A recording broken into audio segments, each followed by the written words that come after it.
This is American Political Thought, and this is the first of 3 lectures on the material for April 12th to 16th. I've divided it into 3 sections. In the first 2 lectures or modules, I want to talk about, in the first one, actually primarily Volume 2, Part 1, in which de Tocqueville discusses the intellectual life and mental habits of Americans. And then in the second lecture, I'm going to discuss I've limited the readings from the other 3 parts of Volume 2 somewhat this semester, but I want to focus on 3 primary developments that in some ways seem independent of each other, but for de Tocqueville will eventually come together in Part 4 of the Democracy in America to predict the future of American democracy and, in fact, probably world democracy as the rest of the human race becomes democratized, and this plots the future of humanity. And I'll just say right from the beginning that as we move towards the end of democracy in America, de Tocqueville's prediction is not optimistic about the fate of humanity and the fate of democracy. Again, there's an irony here. If you remember from our first discussions of this great book, de Tocqueville, if I may remind you all the way back to the author's introduction, that de Tocqueville thinks this is a defining moment, that the human race sort of stands at a fulcrum point where the aristocratic and royal ages of the past, which have dominated most of humanity since the rise of civilization, with the exception of a few bits and pieces of democratic and republican society, such as Athens or early Rome or Venice, but that now the entire human race is poised to move towards a democratic future, in which the understanding of human equality becomes the dominant paradigm for both politics and society, and personal identity too, by the way, which he sees through the spread of the doctrine of rights. And of course this goes all the way back to the Cropsey article at the beginning of the class, that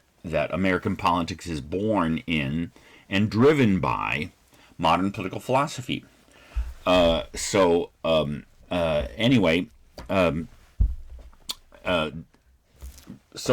if you remember when we discussed Volume 1, especially Part 1, Chapter 4, the dogma of the sovereignty of the people, I suggest that de Tocqueville tips his hand and suggests that one of the reasons that democracy seems to be inevitable is because it's simply truer. And that's what I suggested, that de Tocqueville tips his hand, that he thinks that the reason that democracy is inevitable and will replace aristocracy is because in some ways aristocracy rested upon myth and falseness for its maintenance. Like the idea of divine right of kings or something like that. But my point then, and as we saw in Parts 1, Volume 1, Part 2, Chapters 5 and 6, where he examines the nature of democracy and compares its advantages to aristocracy, that just because the future of the human race will be democratic and in some ways more just, doesn't necessarily that it will be more elevated or that it has a happy ending. De Tocqueville sees in the prevalence and victory of democracy, at least in certain tendencies within democracy, a problematic future for humanity. And it would be fair to say that as the book in Volume 2 winds towards its end, de Tocqueville becomes increasingly pessimistic about the future of humanity in its democratic state. And as we'll see in the second module when we talk about this, this becomes his prediction of the coming of a new kind of despotism, benevolent despotism, and in fact despotism that is welcomed by the population and nevertheless is as despotic as any of the old kingly rulers of humanity. So in the second module, what I'm going to do is pull together these 3 aspects of modern democracy that sort of form the conceptual chunks of his prophecy, and here those 3 things are, and roughly when I lay out the plan of Volume 2, these are contained essentially and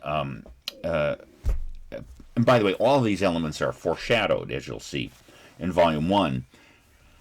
But they're the three aspects, or three, as I said, conceptual chunks that form this kind of grim prophecy of the coming of a new despotism, are one, and this is essentially this remarkable chapter at the beginning of Volume 1, Part 2, in which, let me remind you of another designation of de Tocqueville that I said at the beginning of our consideration of de Tocqueville, that he's not only a great sociologist or political scientist, or even an individual of profound reflection and even philosophic thought. What he brings to the study of human life and politics is an ability to describe the psychological effects of certain concepts on the human person. And in Volume 1, Part 2, as you'll see, this has to do with the feelings and sentiments of Americans. He points out that when it comes to liberty and equality, and if you remember from our first discussions in this class, or even with de Tocqueville, with the concept of rights, to say that a human being has rights by nature, natural rights, which is the core concept of the Declaration, as we saw, this goes back to the early modern philosophers, like Hobbes and Locke, etc., and Rousseau. To say that a human being has rights means you are saying two subsidiary aspects or descriptions of human nature. One is that human beings are free, and the other that they are equal. And the way that these concepts come together into the concept of rights is they seem to be two sides of the coin. Well, what de Tocqueville reveals in this initial chapter in Volume 2, Part 2, is that they're not two equal sides of the coin. One is, in the democratic psyche, more fundamental, and that is equality. And therefore, the first conceptual chunk of his prediction is that in the democratic mind, equality is more fundamental than liberty or freedom, and even though they seem to be linked with each other, and they are linked with each other, that equality possesses in the democratic mind a more fundamental place than liberty. And I'll tip my hat in terms of the description here. As you're going to see, he says that democratic peoples have a passion for equality, but a taste for liberty. And that the tendency of democratic society as it unfolds over time is for the concept of equality to eat up and consume the concept of liberty. And that is kind of like a ratchet process, that as a democratic society unfolds, the concept of equality becomes more and more aggressive, more and more radicalized, and that eventually, to use his great phrase we will come back to, that democratic peoples prefer equality in slavery rather than inequality in freedom.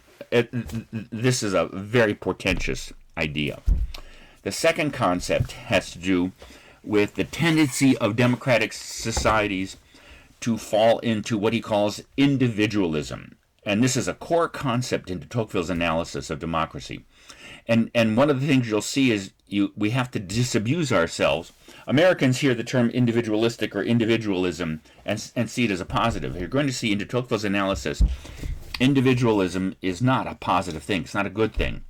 It describes the tendency of democratic citizens to collapse into their own private world and become atomized and disconnected from the communal world and the world around them, to fall into their own little private spheres and only care about that.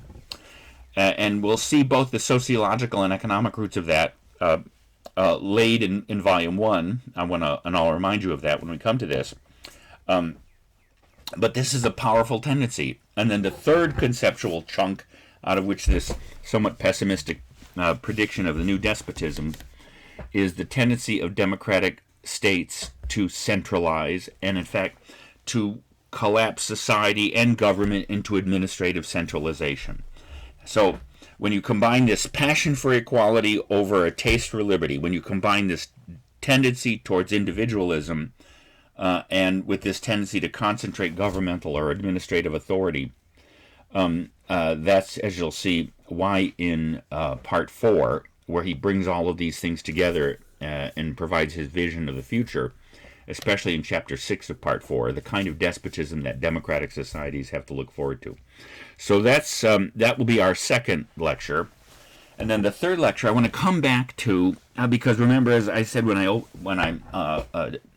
laid out the course, the way I typically like to do American political thought is do the founding, do de Tocqueville, and then depict some aspect of contemporary political and social life that's of controversy or interest.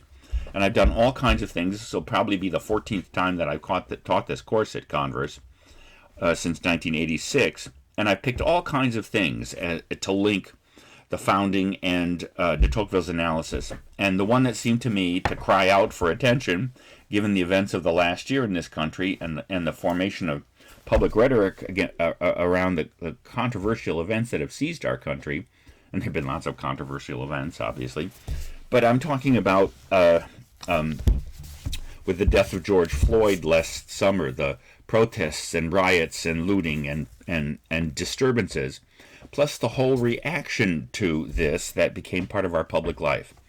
And as I explained at the beginning of the course, the whole, not just the issue of race, but the idea, the new quality of the discourse on race seems to be tied up with the concept of systemic racism or white supremacy. And so what I'm the way I've configured the course then is to use the question of race, and especially this question of systemic racism and the notion of white supremacy as the link between the founding and de Tocqueville and modern circumstances or issues. And the thesis is, and I'm thinking this through myself, is to take seriously the charges of systemic racism and white supremacy as ways of characterizing American society, but then in thinking this through, to see to what extent the nation really has been susceptible to something like systemic racism. I think that term has been more or less descriptive of American life at certain times, but it lacks a kind of analytical rigor, which what I hope to do by this course is to suggest the framework for analysis of American politics that Cropsey introduces, and that, as I suggested in my self-description of Aristotelian or de Tocquevillian, and especially de Tocqueville, regime analysis. That by looking at the concept of the regime, which is in fact the notion of the political system, to see how the concept of systemic racism is both accurate and inaccurate, and to see how regime analysis helps us get more of a handle on this question. And in particular, I want to come back to race then in the third lecture for this material, in which I had you read the last long chapter of Volume 1, Part 2 of Democracy in America, the three races that inhabit the United States. And also, I'm going to come back to the concept of majority rule, majority tyranny that he discusses in Volume 1, Part 2, Chapters 7 and 8, and connect that with the episode from the Orville, that science fiction series that was on for a couple of years on the CW network, and was maybe I'll talk more about that and introduce it. But well, I could do that right now, for that matter. I'm a Star Trek person. I'm old enough to remember the original Star Trek series. It's 3 series in 1967 and 68. And of course, it's the resurrection of the franchise in the movies, and then the spin-offs on television, The Next Generation, Deep Space Nine, Voyager, Enterprise, and I've kind of lost touch with its contemporary incarnations. I thought the first resurrected Star Trek movies were not bad, with Chris Pines as Captain Kirk and etc. And I haven't watched too much of the new series, but the Orville, this seems to be a complete diversion, but that's all right.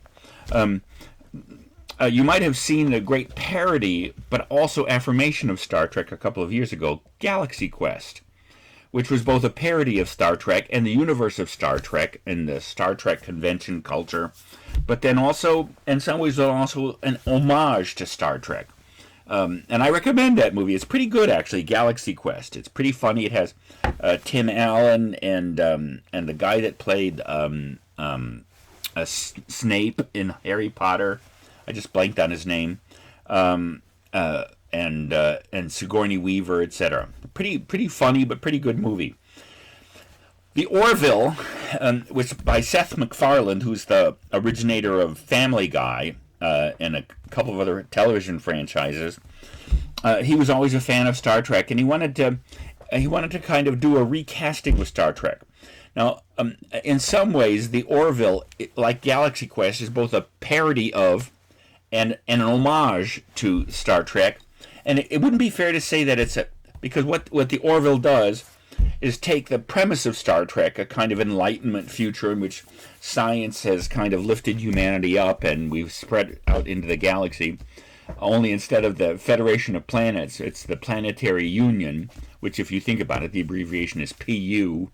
And there is this kind of current of gritty humor that undergirds the Orville. But again, it's not quite a parody as it is a kind of a recasting. Only the difference is that rather than it kind of plays with this Enlightenment assumption that as humanity becomes more global, more scientific, more democratic, that it will become more rational and like evolve into a new kind of species of human being, which always was the presumption of the Enlightenment to some degree, one that we're still in the middle of, and in some ways was the presumption of Star Trek. And so the Orville kind of accepts that premise, but then tweaks it a bit by suggesting that actually human beings won't be that terribly different in the future from what they are now. And the particular episode that I had you watch, and then I'll come back to in the third module, and connect it with the issue of racialcy, has to do. I could discuss that episode, which I think is a great episode, remarkably well written, and could have been written by de Tocqueville himself. It comes right out of the pages of Volume 1, Part 2, Chapters 7 and 8 on majority rule, majority tyranny. But I also want to connect it to Storing's remarkable essay that I had you read on Booker T. Washington and the School of Slavery. So I'll try to pull all that together in the third module for this week. Meanwhile, if you're looking at the notes, let me introduce Volume 2 in general, and then we'll continue with our discussion of Volume 2, Part 1, the intellectual and mental life of Americans. So remember, in de Tocquevillian political science, you have the schema of the regime, which comes from Aristotle: ideas, institutions, laws and policies, and citizen culture or way of life. In de Tocqueville's recasting and employing of this framework, he tends to divide political life into laws and mores. Remember, we had the discussion about how to pronounce. In English, we have a tendency to mispronounce. That's my cat, who is not my cat, Frozen, complaining here. Bless her heart. So laws and mores. The English word mores, which we pronounce mores, like moray eels, in English actually comes from the French word meur, which is custom, which comes from the Latin word mos, morum, where our word moral or morality comes from. So, but what he means by this, let's be clear. In some ways, de Tocqueville takes the two middle layers of the regime, the institutions and laws and policies, and collapses them into what he calls laws. And then the fourth layer of the regime, the customs, ways of life, the actual substance, social life of citizens, which de Tocqueville and Aristotle and and I think the framers considered to be part of the political life of a nation. Even though, if you remember from Cropsey's analysis, this is the part of the regime which the regime unofficializes. We try to leave to the private realm and to the individual rather than directing it authoritatively from the institutional parts of the regime, which of course is what a totalitarian government does. So again, I'm just kind of resurrecting Cropsey's point that the American regime is self-consciously incomplete. it obviously sets in, it rests upon certain fundamental ideas, which again, to remind you, were in the Declaration and in the concept of rights, and the sovereignty of the people and consent and those core ideas, and then ultimately becomes accepted by both sides of the founding as a kind of republicanism. And then, as we saw in Storing's account of the founding, it becomes a debate about what kind of republicanism: a small, intimate, local republic versus the national, heterogeneous, large, extended republic of the Constitution. And of course, the whole point of that was, if you remember, was that in a way the founding embraces both, even though it tips towards the side of the large, the new, expanded, diverse national republic. And so, in de Tocqueville and political science, you have, so again, as I suggested, he kind of collapses this fourfold framework of the regime into two basic areas: laws and mores. And by that he means, laws means the self-conscious, shapeable, changeable, not changeable, excuse me, the part, let me back up. Remember that for de Tocqueville, the critical actor in politics is the legislator, the individual who has consciousness and authority to actually direct the institutions and life of the regime. That's again, and if you remember when we first started talked about it at the beginning of the book, that there are times when he directly addresses the reader, you. And my suggestion was the you he's talking to, when he talks to you, is that class of legislators, which again in his case were his contemporaries in Europe who were trying to resist democracy, and he was persuading them that you couldn't. But as I also suggested, that this book is written for the coming ages of democracy too, after the democratic revolution has taken place, and therefore it's addressed to those that class of potential legislators, which I suggested, by the way, in America is college students, although not every American political leader will go through, although increasingly college has become the gateway to the American elite. And so in some ways it's you guys, it's the students that he's addressing as potential legislators. And his point in dividing the regime up into laws and mores is, some parts of politics the legislator can shape, like the institutions and laws of society. You can pass laws. And then there's this larger other area, which is both pre-political, and that's why he talks about things like geography and sociology and everything, which can nevertheless set a kind of an asymptote or a limit to the power of laws to shape politics. In other words, it turns out that there are conditions that limit how much you can do in politics.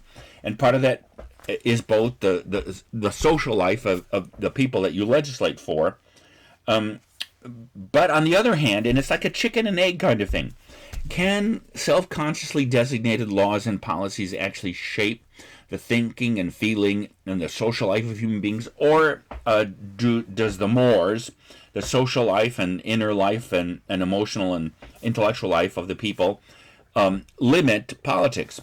Do mores shape institutions, or do institutions shape mores? And it turns out it's both, actually. And on the question of race, here's an example of that. There's no question that when the Supreme Court handed down its decision in Brown v. Board of Education in 1952 and 54, that both the laws of the southern states and the mores, the social customs, embraced segregation. And most of you know the history of this period, and even if you haven't had constitutional law, you probably know about Brown v. Board of Education. And you know that Brown was resisted, but that you could say that over time, the idea of non-segregation, at least in school facilities, and then broader in public life with the Civil Rights Act of 1964, that laws adopted non-segregation as the official policy, and that through education, through change, through commerce, but through the effect of the laws itself, Brown v. Board of Education and the Civil Rights Act of 1964-67, that they actually shaped mores. So on the final question of whether laws simply can shape mores, or whether mores limit and shape laws, again, I think there is a mystery here. I think the answer again is both. Having said that, you'll see that Moors also have their own independent life. And so this distinction between laws and mores forms the core distinction between the material in Volume 1 and the material in Volume 2.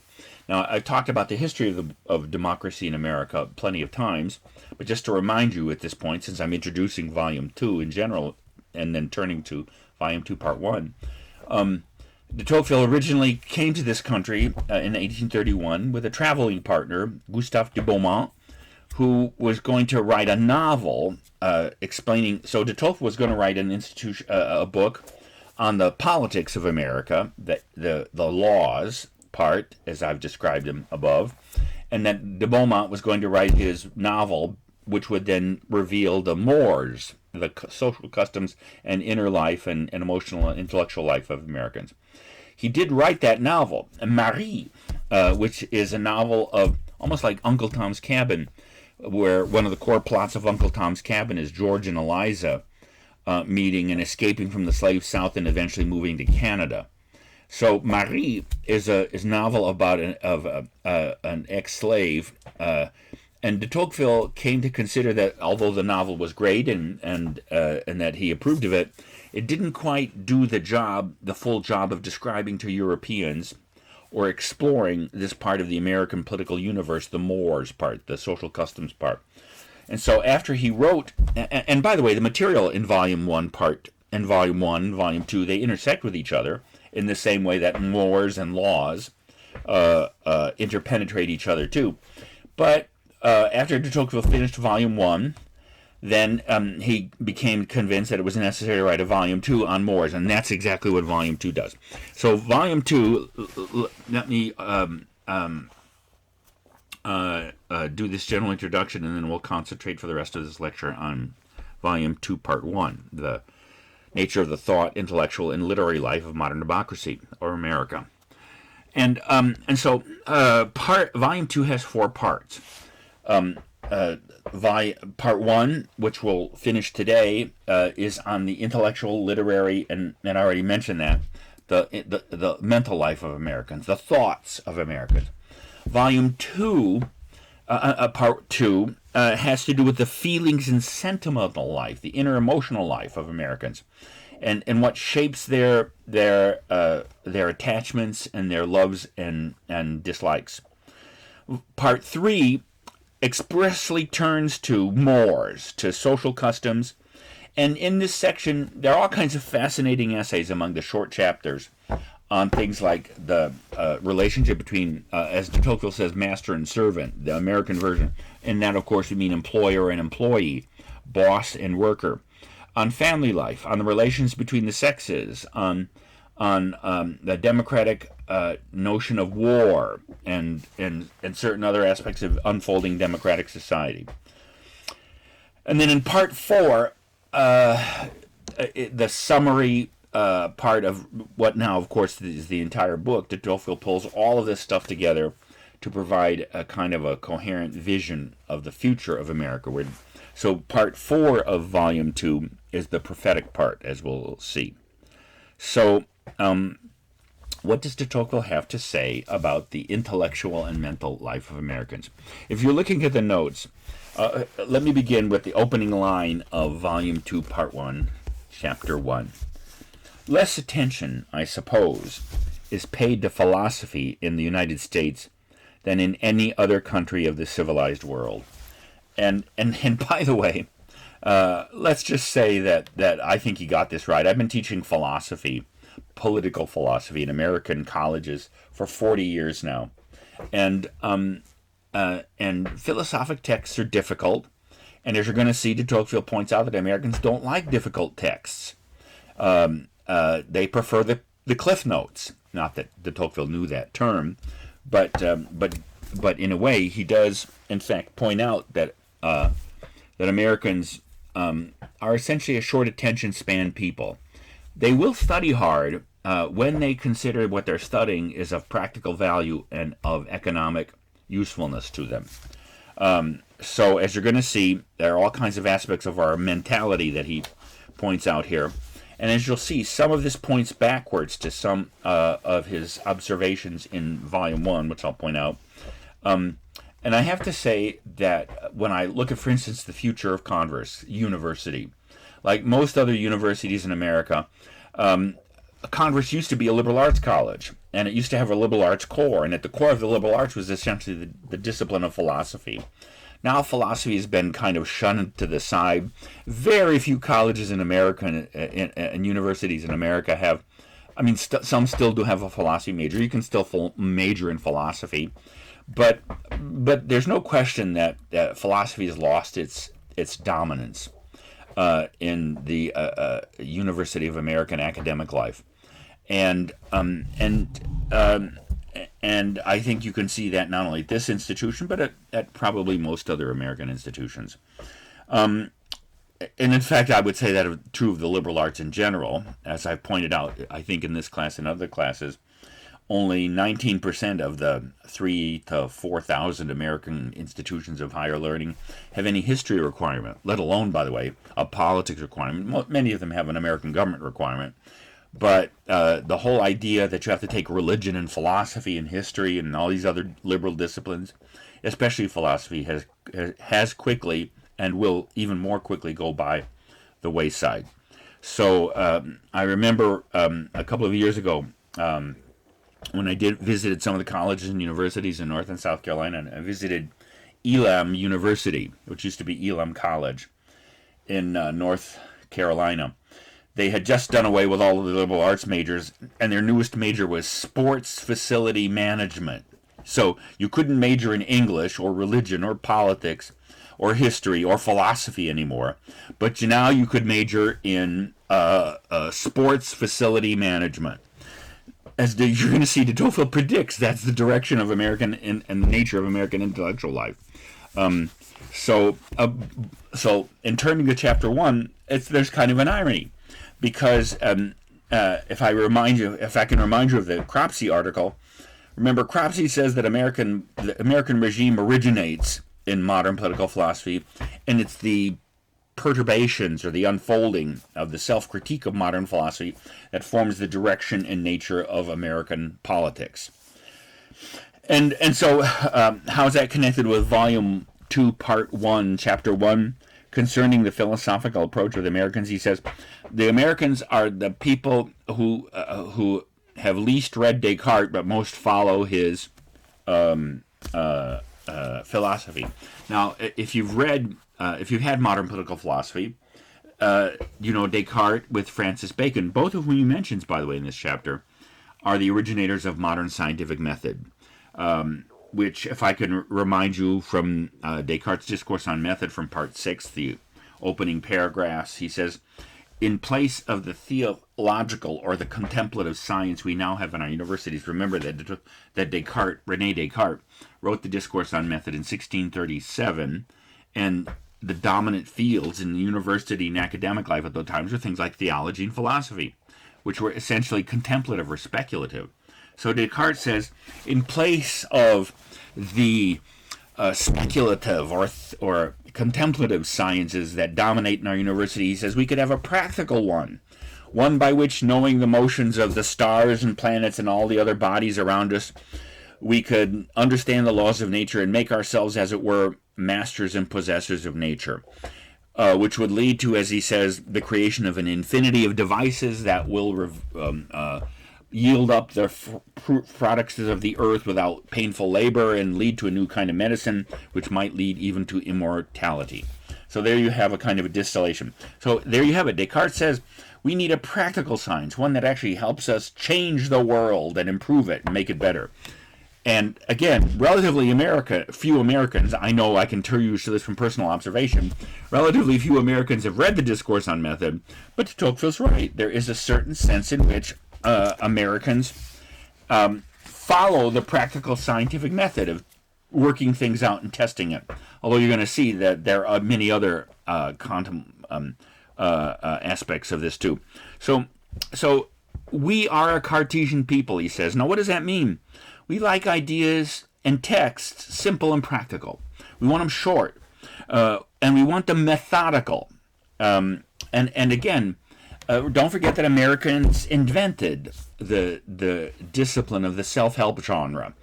And by the way, the first self-help book in America was written by none other than Benjamin Franklin in his autobiography, which the point was not to tell Americans, and it's interesting, by the way, of the best sellers in American life, I might have mentioned this previously in this course, the best sellers in American life were the Bible, although that's quickly diminishing. Thomas Paine's Common Sense, Uncle Tom's Cabin were big bestsellers, and of all things, and John Bunyan's Pilgrim's Progress during colonial times, during the Great Awakening. But interestingly enough, Franklin's autobiography was one of the great bestsellers in American life. And in it, you could say here is the essence of what Franklin tries to do in this interesting little book. To provide a simple, clear method how you too can get rich and make lots of money, work hard, and make yourself a better person through these easy, simple steps.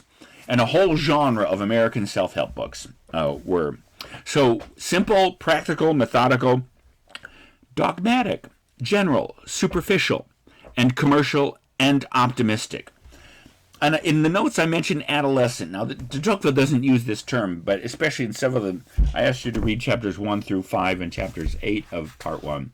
Although, again, I didn't include all the other chapters that talk about what kind of literature you like. And for instance, if you want to look at that material, it's quite interesting.